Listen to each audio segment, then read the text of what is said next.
Hi, my name is Nadia Lutz, and I'm a traditional naturopath. I also practice applied neurology.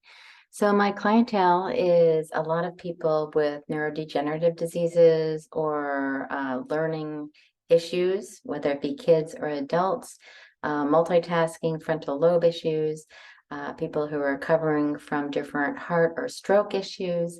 I've been practicing since 1982, one form of healthcare or another, and just kind of evolved over the years. I got into the whole neuro aspect because I had neuro line. And I've worked since 2001 with laser acupuncture using infrared laser and cold laser, with some fabulous results with all neuro issues. So when my good friend introduced me to terahertz technology with iTeracare, I had fabulous results right off the bat because I knew the areas to charge. And I get asked a lot of questions about a lot of issues. So I thought I would share some tips and tricks so people can get better use out of their wand and have better results. Now, nothing I present is medical advice. The terahertz device is not a medical device. This is for educational purposes only. Even though I may give an example of a client that I had this results with, doesn't mean that you will have the results. Every single person is different. So it requires a unique approach. So please take this with a grain of salt. It's just for educational purposes only. And now I'm going to play a more formal medical disclaimer before we get going. Medical disclaimers. iTera Classic and iTera Pro are not medical devices. The information provided on our website is for educational purposes only and does not substitute for professional medical advice. Please consult a medical professional or healthcare provider if you are seeking medical advice, diagnoses, or treatment. Praif International shall not be liable for risks or issues associated with using or acting upon the information on our website. Praif International shall not be liable or responsible for the actions, misrepresentations, or negligence of our members who are independent contractors. All right, got the legal stuff out of the way. So first, what I'd like to do is explain a little bit about what terahertz is in case you're not familiar with it. And then I would like to talk about the benefits, and then I want to dive right into the brain and talk about the different areas and where you can place the wand so that you can have good effects. And then I want to hit the cranial nerves while you're doing the charging of the wand. So I'm going to kind of show you how to stack things to get better results. If you're not familiar with it, this is one classic device. It is a terahertz wand. There's a terahertz chip in it, and inside there is a tube, a crystal tube, optical crystal, and the combination of heat, the tube, and the terahertz produces this beam of terahertz frequency that can penetrate 7 to 12 inches. So we can have some magnificent effects. You can see at the top here, there's a little chart where you can see there's a terahertz gap. It's a step above infrared and before you get to microwave. It's interesting because this has been used and studied quite a bit since 2014 by different scientists. The American scientists refer to it as a wave of life, Japanese scientists, the light of life, and the Chinese scientists as God's waveband. And the reason is because the terahertz frequency resonates as the same vibration as a healthy cell. So I think that's why these scientists are coming up with these names for them. The terahertz goes in and it optimizes cells that are unhealthy and it strengthens healthy cells. It can activate inert cells by heating up the bone marrow. And it also allows the immune system to strengthen the DNA and just organically heal itself. And it's fabulous at unblocking meridians and lymph points in the body. It improves microcirculation and blood circulation. And it has been shown to, in clinical trials, to regulate some glands. And if you're familiar with traditional Chinese medicine, it can eliminate some extra moisture or humidity in your body and balance the immune system. This is a result of the clinical studies. There are 62 clinical test reports that were done at the Beijing Research Institute of Chemical Technology. Fabulous at inflammation. That was the #1 result. And basically all neuro things, it's inflammation in the brain, right? So we have to find a way to reduce the inflammation. So let's go a little further. Simply charging on the back, the spine, has a great effect because you can see this chart on the left, and each vertebra is attached to different organs. So by going down and up the spine, you can go ahead and activate stem cells, but you can also optimize all your organs, and all your nerves run through there, right? And they all connect up to the brain.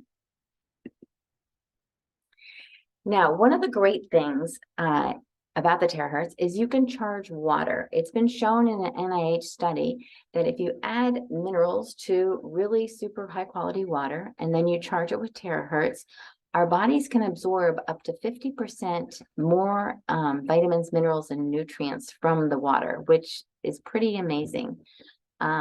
So in general practice, that you charge 2 glasses of water before you do anything, and then you drink them. And you can see up at the top, there's a live blood analysis before and after drinking those 2. So up at the top, you see the blood cells are a little clumpy.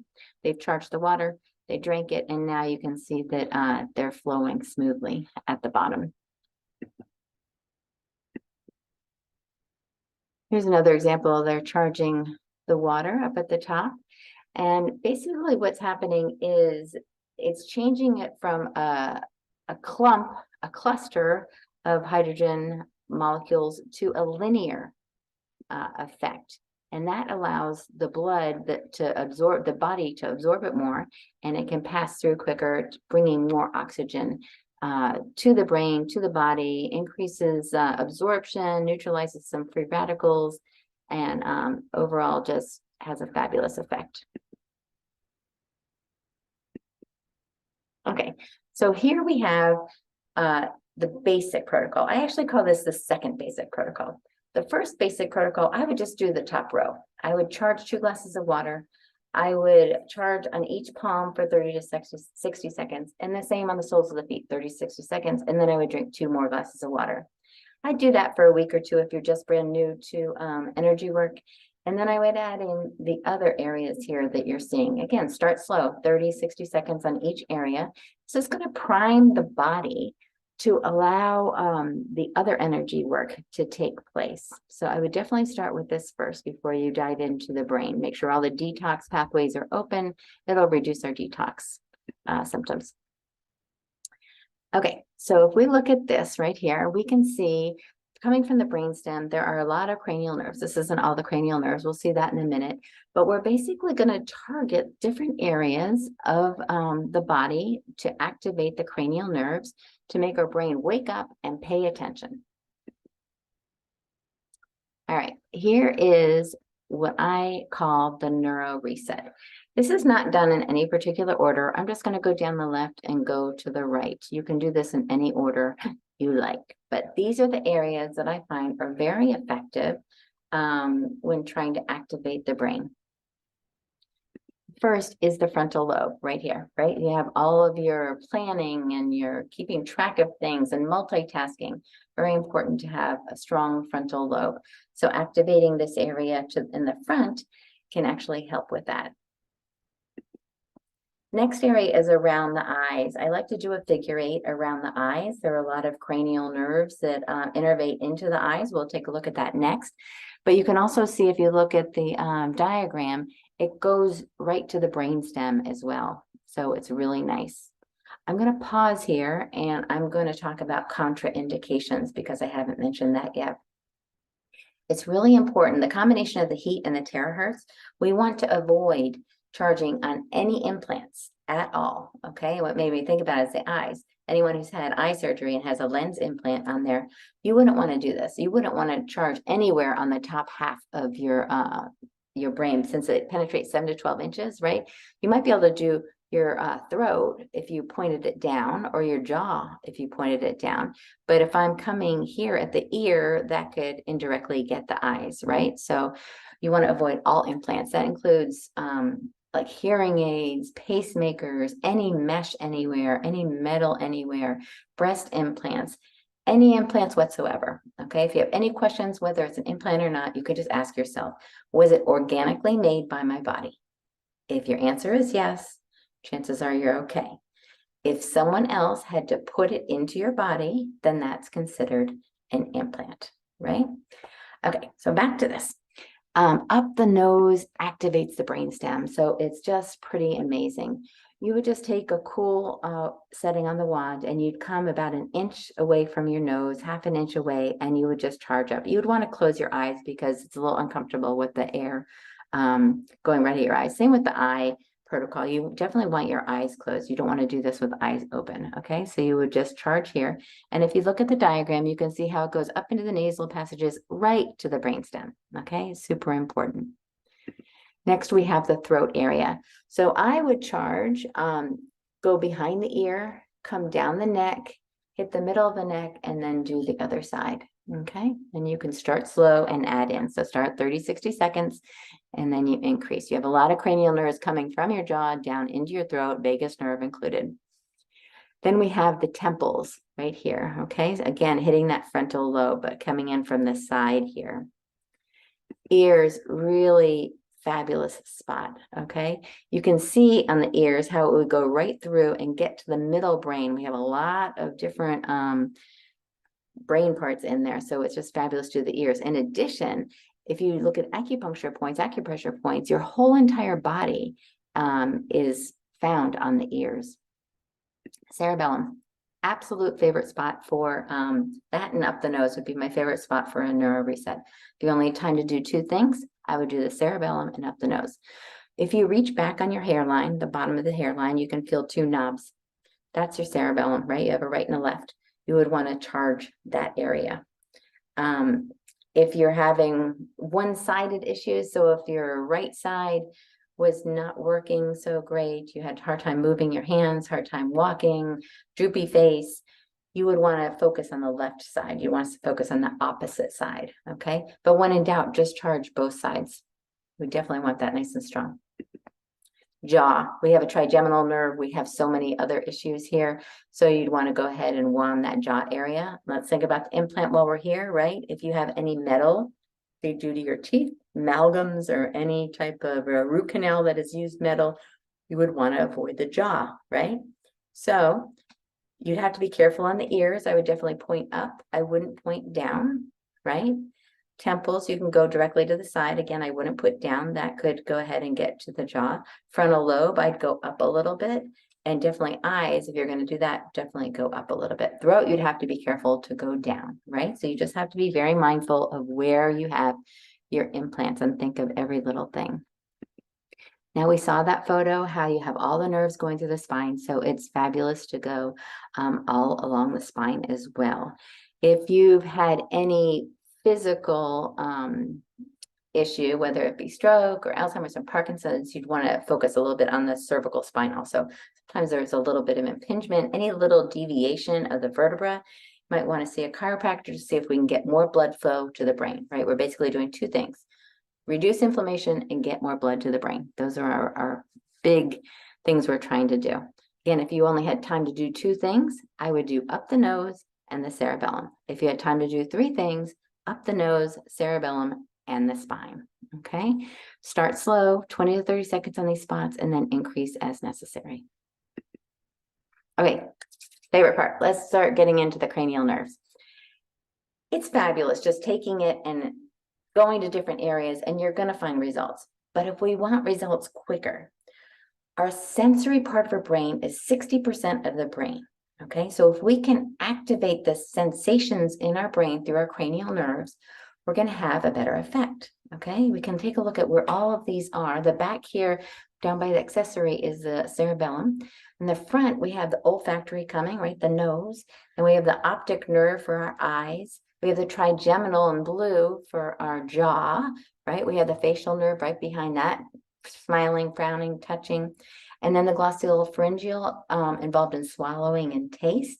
And then the vagus goes down and attaches to all the organs, super important. You can activate when you swallow, hum, or gargle. Don't worry, I'm going to talk you through this, so don't panic yet. Okay, lots of different ways to wake up the brain while you're charging. Okay, I gave you a big list because our brain likes novelty. You can't do the same thing every day. We have to keep it fresh. We have to change it up so our brain doesn't know what's happening and it wakes up and it pays attention. Okay, we don't often have vibration. So I'd really like to use vibration. Can't find my little tool. I have a vibrating toothbrush.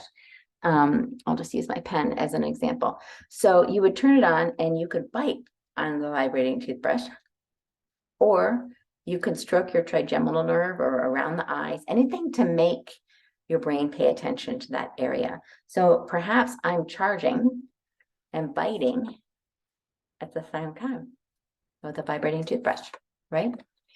Now, our central nervous system can be calmed down a lot by breathing in and out our nose, just simply called nostril breathing, okay? So if you have a child that's very active, almost to the point of hyperactive, we want to train them to breathe in and out the nose. And you can use essential oils to help the brain pay attention, right? Something like lemon, orange, and peppermint are going to wake the brain up. Something like lavender and chamomile are going to calm the brain down. So if you have someone with low affect, very tired, they can't get up and walk very well, we will want to wake them up, right? We want to use peppermint or lemon or orange. So you can plug one nostril and you can breathe on the other one. And maybe you do this while you charge the different areas, right? So we're really waking up our brain and we're making it pay attention, and you want to do both sides. Okay. You can try to identify smell. So we want to make the brain pay attention. I have a slide. I'll show you a little bit more about that. And same with the other one. We can add salt or candy. I'll show you a slide down below. One of my favorite things to do is rub oil. So you can take an essential oil, and if it's a hot oil, or if it's a young child or an older adult, you want to cut it down with like a coconut oil, and you'd rub it in front of your ear. You'd rub the cartilage here, and you'd rub it behind your ear, all up and down here. And then you could just charge, right? Adding color glasses is fabulous, okay? It changes the optic nerve, so it wakes up the brain, because it's not often that we see everything in orange, right?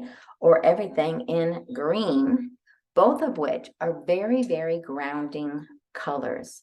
So again, if you have someone spiraling up, orange or green are going to help calm the central nervous system down, right? If you have someone with low affect and can't get off the couch, doesn't want to do anything, they might need red to bring them up. This can cause a little bit of high blood pressure, so be careful if they feel anything there. Or yellow, right? Yellow is a sunset. So if it's a dark day, you're not able to see the sunset, you can put on yellow or orange, and you could charge, right? You could charge a cerebellum, you could charge anything. Talked a little bit about nostril breathing, helping calm the central nervous system down. Humming or gargling activates the vagus nerve and calms the central nervous system down. So you could breathe in your nose, out your nose, and hum. Maybe you add in essential oils. Maybe you add in your vibration. Maybe you add in shoulder shrugs. All these things, they're so simple, yet they make the brain pay attention, which is what we want to do. We're trying to wake the brain up, right? Another great thing you can do, if you have a device, you can play frequencies for nerve stimulator or different parts of the brain, the cerebellum, frontal lobe, depending on what issues you're dealing with. Another way, while you're doing all of this, is to have some sort of challenge for your brain. You can do multiplication tables, right? So you're charging your ear and you're counting by threes, 3, 6, 9, 12, 15. Maybe you count backwards by 4, starting from 100. You want to challenge your brain, right? Or you do the alphabet in animals, aardvark, bear, cat, going through it while you're charging, right? Waking up the brain. Remember, this is all very stimulating things. So you want to start slow, see how your body reacts, and add things in. And always, always, always change it up. Don't do the same thing every day. We want novelty for the brain. So here's an example of different ways you can add in different sensations, right? You have your peppermint oil. Here's a little honey. You could add salt, right? You could do either one. You could do gum. You could chew on mint. You could have tea. You could have peppermints. Same with cinnamon, all different things. Here's a smell identification as an example. You could just take your essential oils, right? Take 4 or 5, take the lids off, close your eyes while you're wanding, pick one up, try to identify what it is and put it down, pick another one up, identify what it is. Or you could have actual substances like cinnamon or chocolate or coffee beans. Okay, so here's an example of combining them. We have red glasses on, we have the vibration toothbrush, nostril breathing, and we're doing essential oils, terahertz, and humming, right? So we have a lot of things that our brains activating and paying attention. So hopefully this wasn't too much for you. I threw a lot at you, but you can always go back and rewatch it. Start with one thing, add a couple of other things in, see how you do. Keep a journal, see what your brain likes. Every brain is different, right? You have to see what your brain likes. Here's a little riddle for you. I put up here, right? Intelligence is the ability to adapt to change by Stephen Hawkins, right? We're trying to change our brain for one reason or the other. We're trying to optimize it. So using the combination of terahertz and all these different tools, I hope that you're able to get some success. And make sure to join our Facebook group down at the bottom. You can see iTeracare Health Facebook group for lots more tips. We have a lot in our guides. It's also important, I have to mention that all these things work really well, but chances are you need to adapt some lifestyle changes, right? In order to make a real change. We have to eliminate anything that causes inflammation. So that would be pesticides, toxicities, gluten, sugar, dairy, they're all inflammatory, alcohol, any processed foods. We want to eat real, clean, organic foods as much as possible and get rid of the processing because all that does is cause inflammation. And then sometimes that is double the effect because a lot of people with neuro issues have swallowing problems, right? So make sure you get a lot of that humming and gargling in to build those muscles and activate those cranial nerves. Anyway, I hope you get a lot out of this and journal and do these drills. Remember, it's going to take a lot of time with it. So aim for 15 to 20 minutes a day as you work up to it and then increase it. The more time you put in, the faster you'll see the results, right? If you've had symptoms for 2, 5, 10 years, it's going to take a while, right? Don't get frustrated. Keep with it. We just need to wake up that brain. All right. Thank you so much for sticking with me this long. And I hope you got something out of this. Enjoy your day.